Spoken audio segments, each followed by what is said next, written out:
tracker weather with Chief Meteorologist Chikage Windler.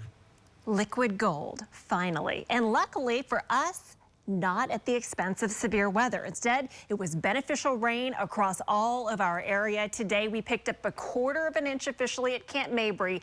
So for the month, we're over 2 1/4 inches, which is about 38/100ths of an inch above average.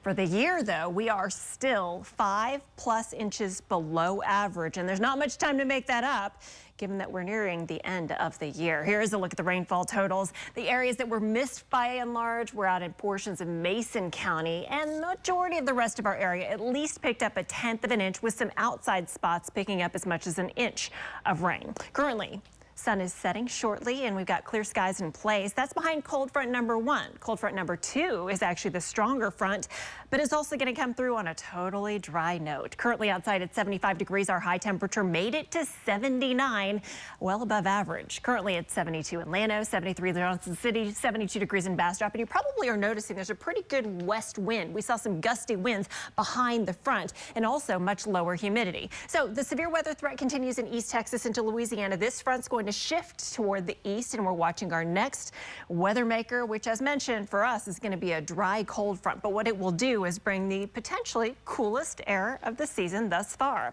Overnight tonight, 52 degrees. We'll call it clear and pleasant.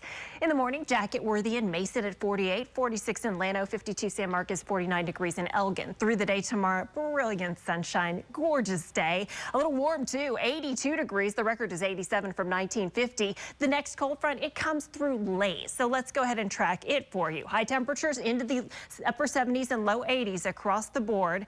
So hour by hour forecast, we're starting tomorrow at daybreak, 40s and low 50s. By lunchtime, we're into the mid 70s, northwest breeze. Then by evening, here comes the front, and you might not even notice it pushing through. You know what? All it's going to do is just bring a reinforcing wind, which will make for breezy to windy conditions on Wednesday, and it will drop our temperatures too. So we're talking 42 by daybreak on Wednesday, 50 in Austin, 51 in LaGrange. And then the coolest daytime high temperature will be Wednesday. I'm forecasting 70 degrees. The coolest morning temperature will be what you wake up to on Thursday morning. Right now, this is about 2 a.m. We're at 43. I'm forecasting a low of 40 by Thursday morning. If that's what we see, that'll be the coolest that we've seen so far since February. You may recall last week we made it down to 42, and many outlying areas were in the 30s. So it's totally fair game that Thursday morning we could see patchy frost in outlying spots.